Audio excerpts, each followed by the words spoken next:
Hello friends. आपका एक बार अपने नए टॉपिक एप्लीकेशन ऑफ इंटीग्रल में जोरदार स्वागत है दोस्तों। अब आप समझ गए होंगे कि एप्लीकेशन ऑफ इंटीग्रल मतलब इंटीग्रेशन में जो जो चीजें फॉर्मूलाज कंसेप्ट मेथड आपने पढ़ी है यहाँ पर उसका यूज होने वाला है indefinite as well as definite integral, क्योंकि यहाँ पे हर बार इंटीग्रेशन को एक लिमिट दी जाएगी। बेसिकली ये एप्लीकेशन ऑफ इंटीग्रल तो होता है, उसको और स्पेसिफिकली अगर हम बोले तो ये एप्लीकेशन ऑफ डिफाइनाइट इंटीग्रल होता है। ठीक है, क्योंकि यहाँ लिमिट दी जाती है, बट आपको पता है डिफाइनाइट और इनडिफाइनाइट में सिर्फ क्या फर्क है, लिमिट का। बाकी डिफाइनाइट के हर क्वेश्चन आपने पहले सॉल्व तो इनडिफाइनाइट के फॉर्मूला से ही किए हैं।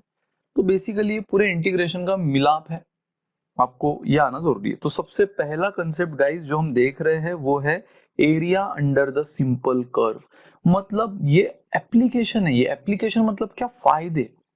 जैसे आपने डेरिवेटिव्स के फायदे देखे, अब इंटीग्रेशन भी बना तो सबसे पहले क्वेश्चन ये आता है यार सर हम ये क्यों पढ़ रहे हैं, हमें इसका क्या फायदा। तो क्या फायदा है यही वो टॉपिक आपको बताएगा। ऐसे तो कई सारे फायदे हैं, लेकिन आपको सिलेबस में बहुत छोटी सी चीज दी है, उतना ही आपको करना है। बाकी इसके फायदे तो ह्यूज है, वास्ट है। So simple area under the simple curve, ये उसका पहला फायदा है। यानी आपको कोई भी कर्व दे दिया जाए तो उसका एरिया निकालने का, मतलब कोई रैंडम कर्व, उसका एरिया निकालने का जिम्मा इंटीग्रेशन ने उठा के रखा है। बराबर, ज्योमेट्री में आपने तो एरिया के कई सारे फॉर्मूलाज देखे हैं, लेकिन कोई ऐसे रैंडम कर्व जिसका डायरेक्ट फॉर्मूला एग्जिस्ट भी नहीं करता। ठीक है, जैसे सर्कल का डायरेक्ट फॉर्मूला आता है तो आप वैसे भी निकाल सकते हो, ऐसे भी निकाल सकते हो इंटीग्रेशन को यूज करके। लेकिन ऐसे बहुत से ज्योमेट्री हो सकती है जिसका डायरेक्ट फॉर्मूला नहीं, या कर्व, और आपको पूरा कर्व नहीं लेते हुए कर्व का एक छोटे से पार्ट का एरिया चाहिए। ठीक है, तो वो चीजें फिर ज्योमेट्री में फेल होती है, बट इंटीग्रेशन फिर उसको उसकी नैया पार कराता है। ठीक है, so guys application of integral में area under the simple curve, ये एक पहला कंसेप्ट है। अब मैं आपको ये एग्जांपल के साथ बताता हूँ कि क्या होता है ये।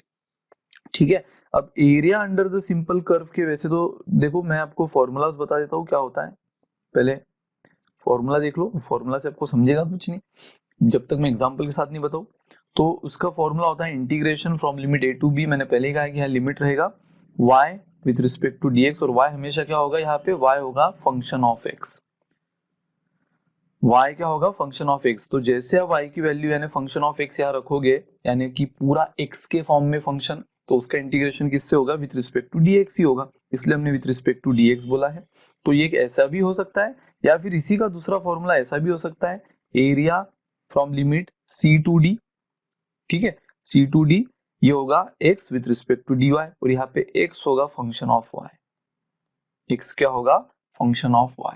तो आप ये फॉर्मूला भी ले सकते हो, ये फॉर्मूला भी ले सकते हो। हम दोनों फॉर्मूला लेके मैं आपको ये भी क्रॉस चेक करके दिखाऊंगा कि देखो आंसर डिक्टो सेम आ रहा है, आंसर डिक्टो सेम आ रहा है। सो गाइज मैं पहला एग्जांपल लेता हूं। मैंने कहा ना फॉर्मूला ऐसा क्लिक नहीं होगा आपको जब तक मैं एग्जांपल ना लूं। तो ये फॉर्मूला भी दिमाग में रखो, ये भी रखो, अब इसको हम एक्चुअल यूज करेंगे। सपोज क्वेश्चन आपको बोल रहा है find area of a circle, find area of a circle x square plus y square is equal to 25। अब गाइज अब इसके लिए आपको थोड़ा सा बेसिक कोनिक सेक्शन का नॉलेज होना जरूरी है, जो कि क्लास 11th में आप पढ़े हो। कोनिक सेक्शन जहां पे आपने क्या क्या पढ़ा था, सर्कल, इलिप्स, पैराबोला, हाइपरबोला, याद है ना। तो ये एक बेसिक नॉलेज होना आपको जरूरी। इनके इक्वेशन का स्टैंडर्ड फॉर्म कैसे होता है, यहाँ पे ए मतलब क्या होता है, स्मॉल ए, स्मॉल बी मतलब क्या होता है, मेजर एक्सिस, माइनर एक्सिस, ये बेसिक आपको चीजें पता होना जरूरी है। सो गाइज अगर मैं यहाँ बात अब क्वेश्चन कर रहा है सर्कल की, तो अगर मैं सिर्फ सर्कल की बात करूं तो what is the generalize equation of circle, x square plus y square is equal, वैसे तो जनरलाइज इक्वेशन ही है उसका, एक्स माइनस एच का whole square plus y minus k का whole square is equal to r square, बराबर, is equal to r square. But यहाँ पे आप देख रहे हो यहाँ माइनस एच कुछ नहीं है, माइनस के कुछ नहीं है। तो आपको ये भी याद होगा कि ऐसे क्लास 11 में हमने सर्कल देखे थे जहाँ एच और के क्या होता है, एच और के होते हैं कोएफिशिएंट ऑफ सेंटर। तो एच और के कुछ नहीं, मतलब मैं यहाँ जीरो ले सकता हूँ, एक्स माइनस जीरो एक्स ही होता है, वाई माइनस जीरो वाई ही होता है। तो यहाँ पे देखो H और K को कंसिडर किया गया है, बट वो जीरो इसलिए लिखा नहीं गया है, इसका मतलब सेंटर इज एट ओरिजिन, बराबर। तो ऐसे कई सारे फॉर्म हमने देखे थे सर्कल के जहां का सेंटर ओरिजिन पे होता है, तब उसका स्टैंडर्ड फॉर्म ये बन जाता है, x square plus y square is equal to r square. मतलब गाइज अगर मैं इसको ज्योमेट्री के फॉर्म में करूँ, इतना तो आप समझ गए होंगे कि यहाँ एच और के नहीं दिया है, मतलब एच और के 0 और एच और के होते हैं कोऑर्डिनेट ऑफ द सेंटर। तो इस बार सेंटर के कोऑर्डिनेट यानी एच और के 0 0 है, मतलब सेंटर ओरिजिन पे। और अगर आप इन दोनों को कंपेयर करो तो इससे आपको आर क्या मिली, आर मिली आपको 5, क्योंकि ये 25 मतलब ही क्या हुआ, ये 25 मतलब ही हुआ 5 स्क्वायर, बराबर। तो देखो अगर आप इसे x square plus y square is equal to 5, r की जगह 5 आया, सो आर आपको मिल गया 5। सो गाइस देखो अब एक मैं सर्कल निकाल रहा हूँ जिसका सेंटर ओरिजिन पे है, मान लो ये सर्कल है, भले आपको सर्कल दिख ना रहा हो, ठीक है। आपको ये सर्कल का एरिया निकालना है दोस्तों, ये सर्कल का एरिया निकालना है बट यूजिंग इंटीग्रेशन। अब पता है आपको क्या करना होता है, आपको सबसे पहले तो अब यहाँ पे 4 यूनिफॉर्म स्ट्रक्चर आपको दिख रहे हैं, 1 2 3 4 यूनिफॉर्म, भले मेरी डायग्राम में ना दिख रहे हो लेकिन आप समझ रहे हो अगर सेंटर ओरिजिन पे तो सर्कल क्या होता है, सिमेट्री में होता है, ठीक है। सर्कल सिमेट्री में होता है, ये सब चीजें 11th में आप देख चुके हो। सो बेसिकली दोस्तों यहाँ पे अगर मैं पॉइंट लू, ये क्या है, अगर आप देखो सेंटर ओरिजिन पे तो इसको आप क्या बोलते हो, रेडियस, और रेडियस हमें मिल चुकी है 5 है। सो रेडियस 5 है तो ये क्या हो जाएगा 5,0, ये पॉइंट भी हो गया 5 0,5, क्योंकि y एक्सिस पे तो x कोऑर्डिनेट 0। तो आपको ये पूरे सर्कल का एरिया निकालना है, इस पूरे सर्कल का एरिया। बट दोस्तों अब हम देखो कैसे करेंगे, हम पहले उसके किसी एक क्वाड्रेंट का एरिया निकाल लेंगे, बराबर। किसी एक क्वाड्रेंट का एरिया, मतलब मैं इतने एरिया की बात कर लेता हूँ पहले, ये एरिया आपको पता है, अगर एक क्वाड्रेंट का भी आप एरिया निकाल लो तो बाकी तो फिर सब सिमेट्री में है, तो बस इंटू 4 करना है, एक क्वाड्रेंट का जो भी एरिया आएगा इंटू 4 आपको कर देना है, दैट्स इट, ठीक है। तो ये बन गया वो क्वाड्रेंट जिसका एरिया मैं निकाल रहा हूँ, क्लियर, यूजिंग इंटीग्रेशन। अब पता है आपको इसको कैसे करना है, आपको एक वर्टिकल या हॉरिजॉन्टल स्ट्रिप निकालनी है। अब आप वर्टिकल स्ट्रिप ड्रॉ करते हो या हॉरिजॉन्टल, उसके हिसाब से डिपेंड करेगा कि आपने ये फॉर्मूला लेना है या ये फॉर्मूला। और मैंने जैसे कहा दोनों फॉर्मूला से मर्जी आपकी, आपको जो फॉर्मूला लेना है वो ले सकते हो। सर्कल के केस में तो बिल्कुल फ्री हो आप, सर्कल हो गया, इलिप्स हो गया, क्योंकि वो चारों एक्सिस पर एक सिमेट्री बनाती है, चारों एक्सिस पर एक सिमेट्रिक पैराबोला में तो भी ऐसा नहीं है, लेकिन सर्कल इलिप्स क्या होता है, चारों एक्सिस के अराउंड एक सिमेट्री बनाती है, तो वहां आप around vertical axis vertical strip लो या हॉरिजॉन्टल स्ट्रिप लो, ठीक है। सो गाइस अब देखो मैं यहाँ पे पहले तो सबसे पहले क्या करता हूँ, वर्टिकल स्ट्रिप लेता हूँ।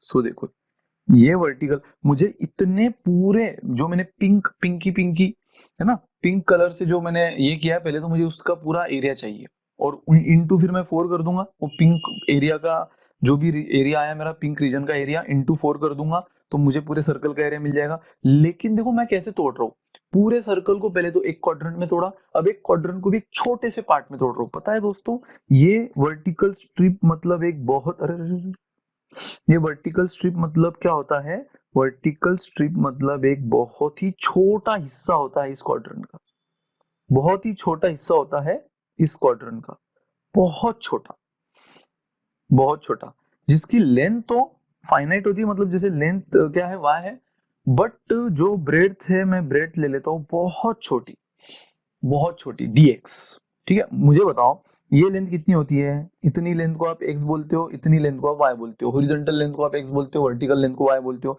तो वर्टिकल लेंथ को तो खैर मैंने y बोल दिया है, हॉरिजॉन्टल लेंथ x है, लेकिन मैंने पूरा एरिया नहीं लेना है ना, अगर मैं ये पूरा पिंक एरिया लेता तो फिर मैं x बोलता था, बराबर। अगर मैं पूरा पिंक एरिया लेता, पूरा पिंक एरिया, तो फिर मैं x बोलता था। तो लेकिन मैंने स्ट्रिप का बस इतना सा पार्ट लिया है, अगर आप ठीक से देखो तो स्ट्रिप का बस मैंने इतना सा पार्ट लिया है, ये वाला। तो लेंथ तो खैर ठीक है y हो गई, लेकिन मैंने ब्रेड्थ ले लिया है dx, ऐसा समझो, या उल्टा ब्रेड्थ ले लिया आप जिसको भी जो बोलो, मैंने y वाली को लेंथ बोला है, छोटे वाली को ब्रेड्थ बोला है। तो गाइस मुझे बताओ ये स्ट्रिप क्या बन गया है, स्ट्रिप क्या बन चुका क्या है। पहले तो ये फॉर्मूला भी मैं आपको जस्टिफाई करके दिखाता हूँ कि फॉर्मूला ऐसा हम क्यों लिखते हैं।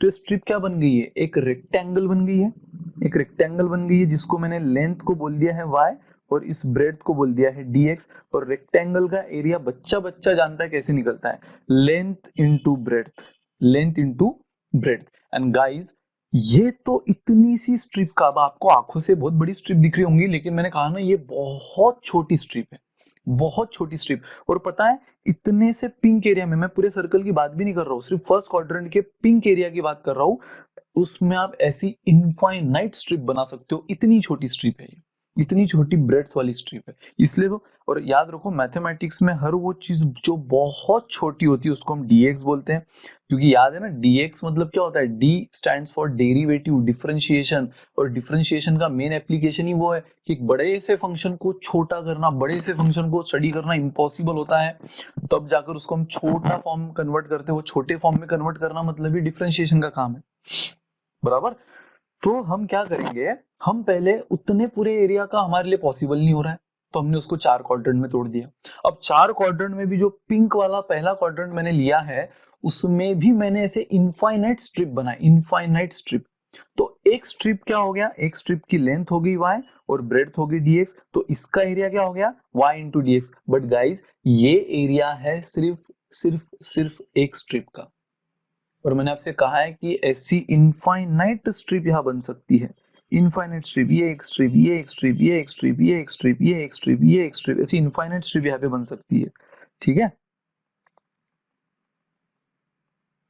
सो मुझे बताओ, अगर फाइनाइट होते, नंबर ऑफ स्ट्रिप्स फाइनाइट होती है तो मैथमेटिक्स में समेशन से रिप्रेजेंट होती है, मतलब एक स्ट्रिप का एरिया आया y इंटू डी, तो फिर सपोज 50 स्ट्रिप बन रही है तो समेशन ऑफ 1 से लेकर 50 तक y इंटू डी, 100 स्ट्रिप बन रही है तो 1 से लेकर 100 तक, 500 बन रही है तो 1 से लेकर 500 तक, सारे स्ट्रिप का समेशन। बट मैंने पहले बोल चुका हूँ कि यहाँ पे ऐसे कितनी स्ट्रिप बनेगी, इनफाइनाइट। और जब भी चीजें इनफाइनाइट बनती है तो फिर उनको ऐड करने का जो टूल है वो समेशन नहीं है, वो इंटीग्रेशन है, वो इंटीग्रेशन।